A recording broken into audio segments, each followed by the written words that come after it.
Kompas Petang kami lanjutkan, saya Cindy Permadi. Saudara, polisi akhirnya melakukan gelar perkara khusus kasus dugaan ijazah palsu Presiden ke-7 Joko Widodo. Adakah fakta baru yang didapat dari gelar perkara khusus ini? Berikut laporannya. Kasus tudingan ijazah palsu Presiden ke-7 RI Joko Widodo terus bergulir di kepolisian. Polisi sudah melakukan gelar perkara khusus di Mapolda Metro Jaya. Gelar perkara ini diikuti oleh tersangka Roy Suryo, Rismon Sianipar, dan Tifauzia Tiasuma alias Dr. Tifa. Roy mengaku sempat diperlihatkan ijazah milik Joko Widodo oleh penyidik. Tetapi dokumen itu tidak boleh disentuh dan hanya ditunjukkan sekilas.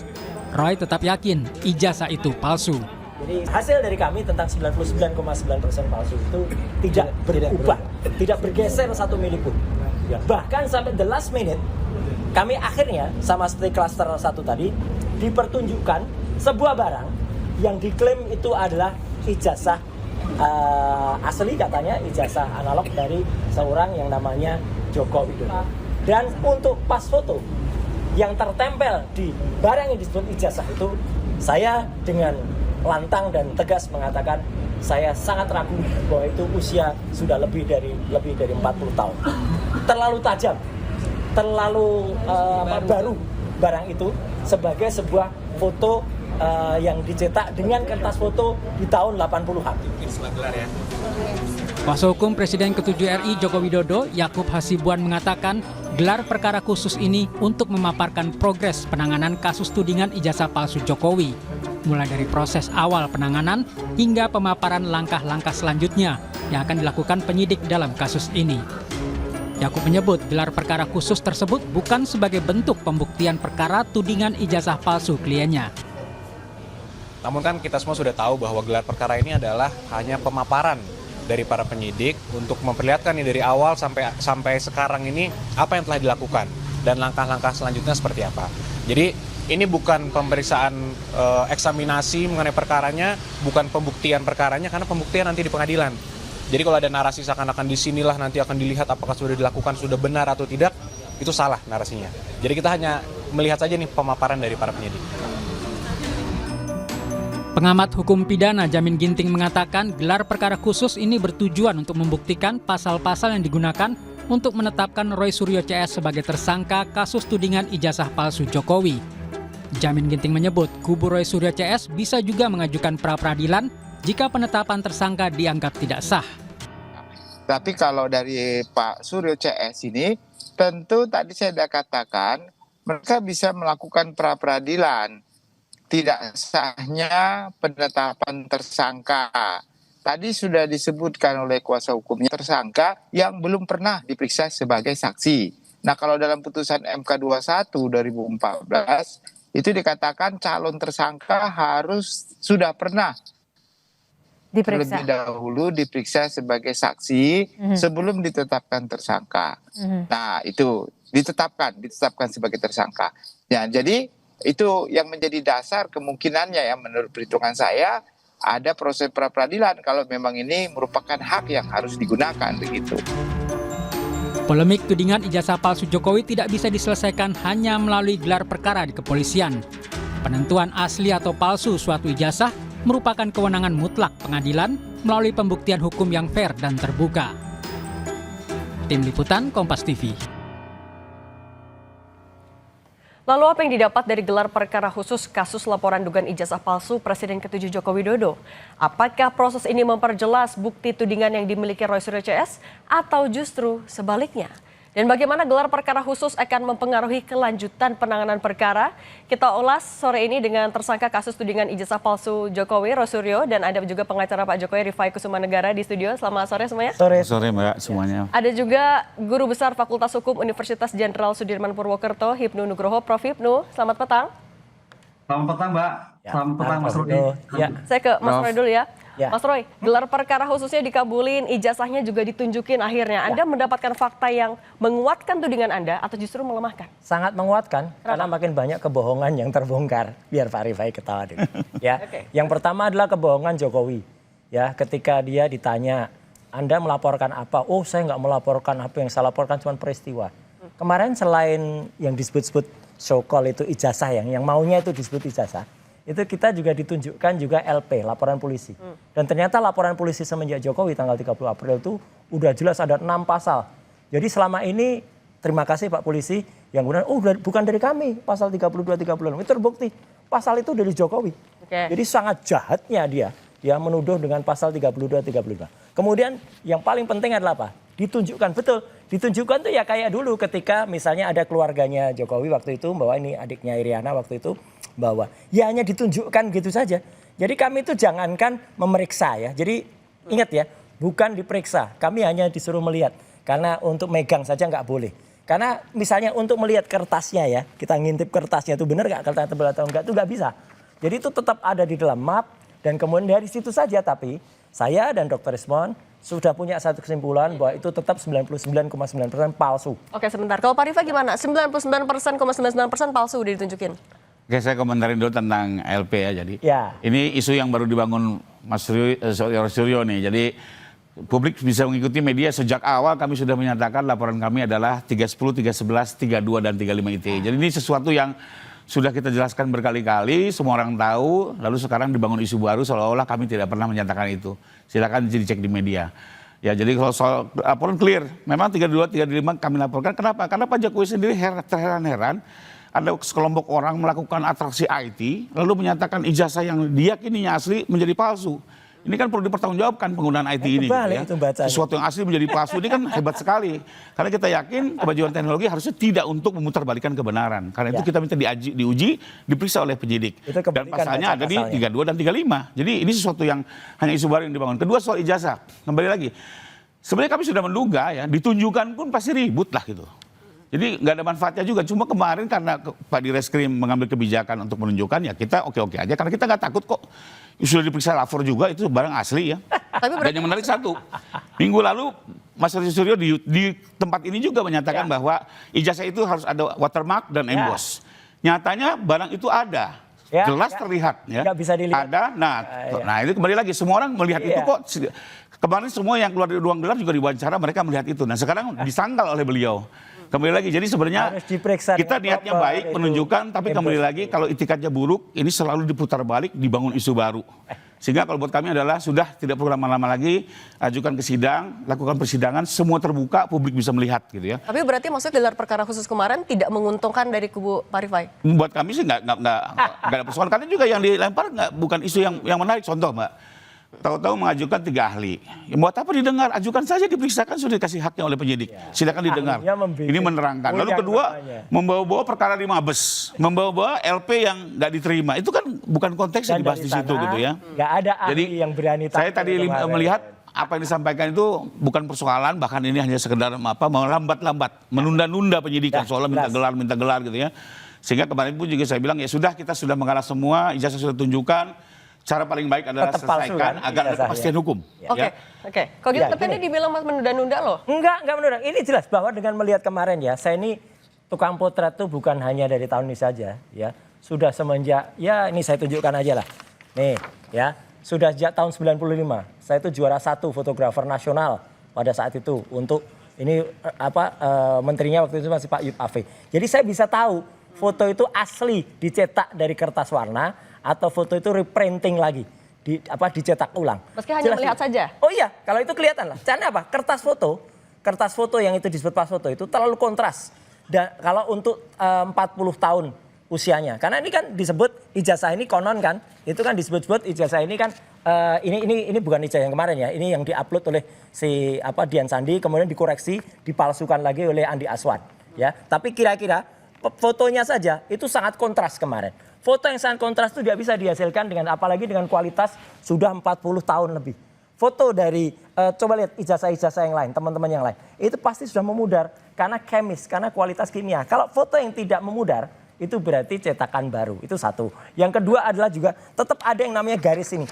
Ya, garis ini yang palsu juga ada nih yang di-upload oleh Dian Sandi dan Andi Hasan Tuhan. Ini garis ini nggak mungkin tuh sebuah ijazah asli.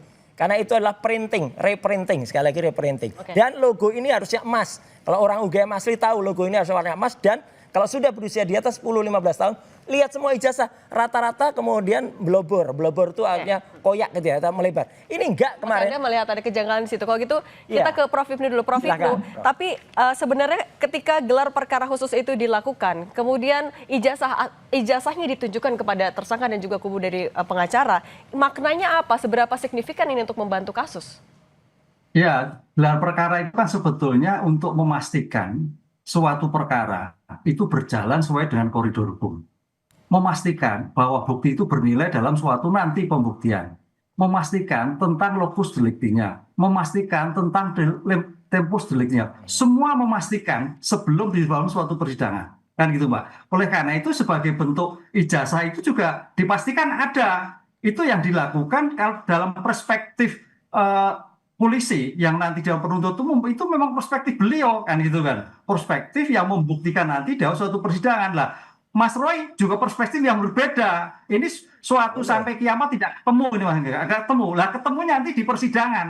Disitulah nanti sebagai bentuk persiapan apa yang dilakukan oleh Polda Metro yang kemudian melimpahkan pada penuntut umum itu mempunyai kualifikasi nilai atau tidak kan itu. Yang sementara ini pasti diyakini mempunyai nilai. Tapi apakah itu nanti betul atau tidak? Pembuktian di persidangan. Disitulah yang pasal 311, Mas Roy Suryo mau tidak mau harus diberikan kesempatan untuk membuktikan.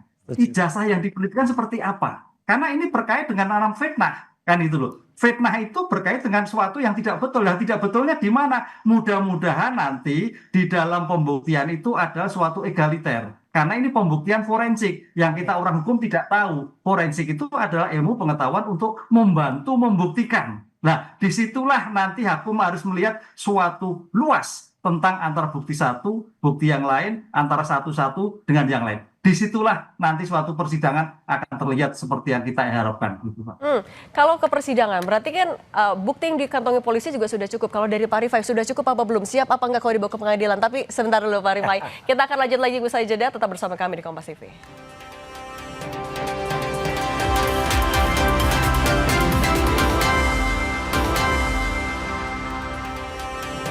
Masih bersama kami ada Mas Roy Suryo, Pak Rifai, dan Prof Hipnu di Kompas Petang. Saya lanjut lagi ke Pak Rifai. Pak Rifai, tadi kalau kata Prof Hipnu, ini udah gelar perkara khusus, narasinya gak akan beres-beres. Nah kalau dari Anda gimana? Ini akan mendorong cepet-cepet aja deh ke pengadilan apa gimana? Menurut saya biar ada kepastian dan diselesaikan di forum yang tepat ya ke pengadilan. Karena kembali lagi kalau ini terus dibiarkan ya isunya loncat-loncat terus. Kita ingat di awal, Mas Suryo kan mempersoalkan tanda tangan rektor diduga palsu, jenis huruf, bahkan itu punya Dulmatno. Sekarang isu ini udah hilang, berubah terus berganti-ganti. Kemarin isunya ada emboss, ya ada lagi apa namanya watermark, sudah ada, ternyata loncat lagi sekarang kan? Ketajaman foto gitu ya. Jadi Pak Roy seolah-olah ilmu segala apa ahli segalanya. Tapi kan kembali kalau diikuti terus kan nggak selesai, Mbak. Tapi kalau menuju sampai pengadilan masih mendorong. Poslapor sudah bekerja profesional. Ini ijazahnya dibandingkan dengan ijazah-ijazah lainnya. Apalagi skripsi itu sudah dibandingkan juga dengan fakultas-fakultas lain. Jadi biarlah ini semua justru dibuka nanti oleh jaksa. Apa saja alat bukti yang dimiliki, bagaimana administrasi pemilihan Pak Jokowi ya. Karena kami yakini kebenaran adalah kebenaran dan tidak bisa diputar balik dengan rekayasa IT maupun narasi yang dibangun di era post truth. Tapi akan masih mendorong, ini kan ini status tersangka tapi masih belum tahan, akan masih mendorong ke arah sana nggak? Oh kalau Pak Jokowi nggak penting, soal upaya paksa ya. Artinya kalau kami lebih penting adalah agar soal apa namanya ijazah ini clean and clear ya, kalau istilah beliau loud and clear ya. Kedua, nama baik Pak Jokowi dipulihkan. Nah, kalau Mas Roy gimana? Kalau kata Prof Hipnu nggak akan beres-beres meskipun udah gelar perkara. Iya harus beres. Yang jelas apa? Bukan kalau Pak Rifai mengatakan bergeser. Enggak bergeser. Semua tetap sama, konsisten. Bahkan makin jelas kebohongannya. Ya udah jelas kemarin terungkap lagi pas fotonya ya gitu. Dan kemudian kalau orang mengatakan itu emboss kelihatan. Enggak.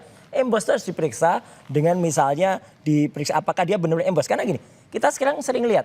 Ada wallpaper misalnya, ada tegel, itu kelihatannya emboss, tapi ternyata setelah dipegang dia rata. Itu karena apa? Karena permainan grafis. Nah itu kemarin juga bisa, hanya permainan grafis. Jadi yakin di pengadilan nanti akan bisa dibuktikan kalau... Harus dibuktikan karena misalnya nanti harus kita boleh benar-benar memegang, merasakan, kemudian juga menerang, dan harus bisa membalik. Kalau dibalik nanti akan kelihatan. Nah ini, apakah logo emasnya itu blobor atau enggak? Dan ada satu lagi, saya memang tidak semua saya buka. Karena kalau saya buka semua, nanti semua diikutin. Dulu juga mungkin belum ada tuh apa watermark, belum ada embossnya. Terus begitu kita ngomong watermark emboss, tambahin. belum ngomong ini tambahin gitulah. Jadi sebenarnya kita tahu lah semuanya kan apa? Karena yang ada di KPU itu kan nggak ada semuanya, embosnya nggak ada, watermarknya nggak ada semua. Tambahin mas sedikit-sedikit katanya Pak Rifai, bener nggak? Kan? Ya, Masyarakat juga tahu lah. Ini kan fitnah nih kayak begini-gini ya. Kemarin sudah dijelaskan bahwa ini sudah disita sejak pertengahan tahun dan ada izin pengadilan. Ini juga menarik. Bagaimana soal mungkin disita tahu-tahu ini ditambah-tambah hanya gara-gara minggu kemarin beliau bicara itu. Ya mungkin teman-teman polisi bisa tahu sendiri lah mereka yang nyimpan ini menyita. Justru ini soal disita ini menarik polisi, Pak. Merekayasa nih. Disita tanggal 23 Juli.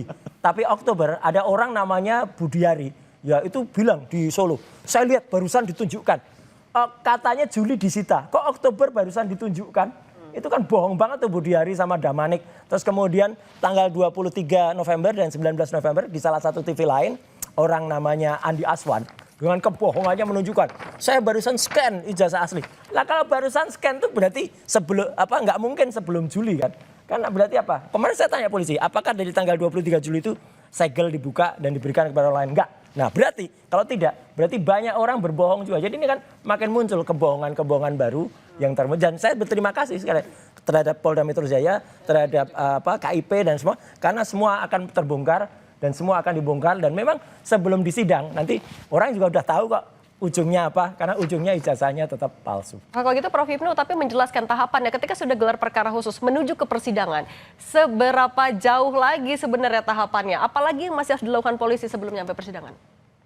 Ya, ini kan sebetulnya kan pembuktian itu sebagai bukti tambahan atas 311 fitnah tadi, Mbak. Ya. Tapi 311 ini kan terkait suatu tindak pidana pencemaran baik, kemudian upload IT, kemudian dan sebagainya, rentetannya kan seperti itu. Jadi subjek awalnya kan seperti itu. Nah, oleh karena itu dalam seperti ini nanti tantangan yang paling berat adalah majelis hakim melihat sejauh mana tentang digital forensik yang dibuktikan pada kedua pihak. Karena ini ilmu-ilmu lain. Hakim sarjana hukum, jaksa sarjana hukum, penuntut umum sarjana hukum. Sedangkan ini adalah ahli digital yang bisa mempercayakan. Maka dalam konteks hukum sebagai keterangan ahli forensik itu nanti keterangannya bebas. Bisa dipakai, bisa tidak oleh hakim. Sepanjang hakim melihat sebagai bentuk apa yang terjadi. Apalagi nanti dalam KUHA baru, nah ini yang menarik, adalah ada pengamatan hakim. Pengamatan hakim yang luas dari pembuktian yang awal sampai pembuktian sekarang diberikan keleluasaan. Kalau dulu kan petunjuk. Ya. Dengan demikian tantangan seperti ini akan melihat mana yang benar. Itulah nanti akan dilihat dalam konteks KUHA baru sebagai pengamatan hakim dari sejarah panjang proses pembuktian sampai di dalam proses pembuktian di persidangan yang menggunakan ahli forensik. Di situ tantangan yang paling cukup menjadikan perhatian kita. Sudah ada 22 ahli. Ya. Sudah ada 22 ahli. Nah, tapi kita ke Mas Roy dulu ya. Mas Roy, nah menuju ke pengadilan nantinya, apa yang Anda lakukan, apa yang Anda siapkan, pede enggak apa yang Anda tudingkan akan terbukti justru di pengadilan? Sangat pede, karena kemarin pun kita mengajak sudah 3 ahli. Ya kemarin ada ahli yang sangat profesional dan sangat pengalamannya, Prof. Tono Saksono. Ada satu ahli, Dr. Ridho Riwadi. Kemudian ada juga Dr. Ridho Rahmadi. Kemudian ada ahli pidana, yang ahli pidana bahkan berkonsultasi dengan sangat bagus kemarin dengan Pak Dileskrim dengan Pak Propam ya, bukan Pak Propam, Wasidik ya. Kemudian bahkan mengakui nanti kalau berarti ada beberapa prosedur yang salah yang itu harus dipenuhi. Terus kemudian beliau perintah penyidik coba cek dulu langkah-langkahnya udah betul atau belum. Nah jadi dari situ udah kelihatan kalau kemarin tuh banyak sekali proses-proses yang tidak tepat. Dan kemarin dengan ada 3 ahli itu aja, dan bahkan kita nunggu kemarin.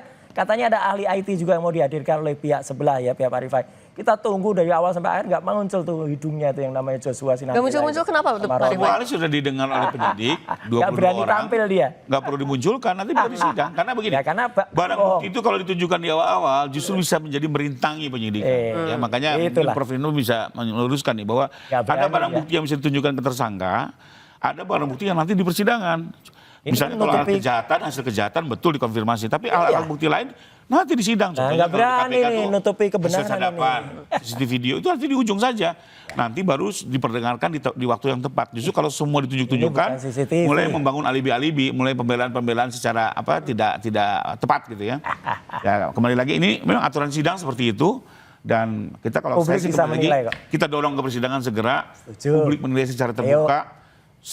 ahli forensik akan membahas terkait dengan apakah rekayasa IT yang dilakukan oleh Bang Roy Suryo dan kawan-kawan ini benar adanya, apakah betul aplikasi itu bisa menyatakan ijazah Jokowi menjadi punya Dulmanto, itu kan harus dipertanggungjawabkan kan gitu kan. Ini menarik soalnya, ilmu baru nih. Harus. Rubah langsung, sebenarnya Pak Dulmanto sendiri sudah didengar keterangannya.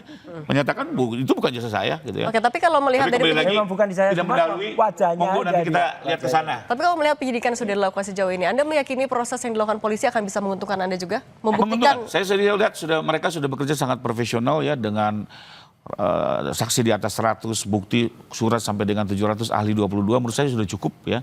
Sekarang ini hanya tinggal memberikan kesempatan tersangka mengajukan ahli-ahlinya. Kenapa? Nanti semuanya akan dihadirkan di sidang, didengar oleh para hakim, didengar oleh masyarakat, dan nanti hakim mengambil keputusan. Masyarakat bisa tahu kan, ribet banget untuk satu ijazah palsu aja. Dua-duanya pede. Mas Roy juga masih pede berarti ya? Sangat pede kalau memang benar, ya cukup satu ahli, satu bukti, satu barang, sudah. Ini kan sampai ratusan. Ini kan menunjukkan kalau mereka itu nggak pede menghasilkan itu. Kalau nggak kan cukup. Ngapain harus ratusan? Dalam hukum minimal bukti. Melakukan apa ya? Melakukan penganiayaan justru, atau melakukan orang-orang justru harus menyerahkan orang-orang yang nggak salah ini.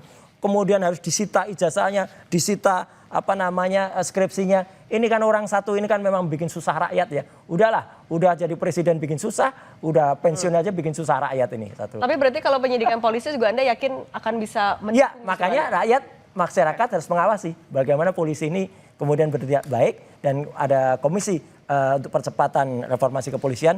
Silakan Anda bekerja, tertibkan kalau memang langkah-langkahnya ada yang nggak benar. Satu lagi Mbak, kalau ada kepastian juga mungkin banyak pihak yang selama ini dikorbankan akan mendapat kepastian. Kita lihat UGM bagaimana diuyak-uyak.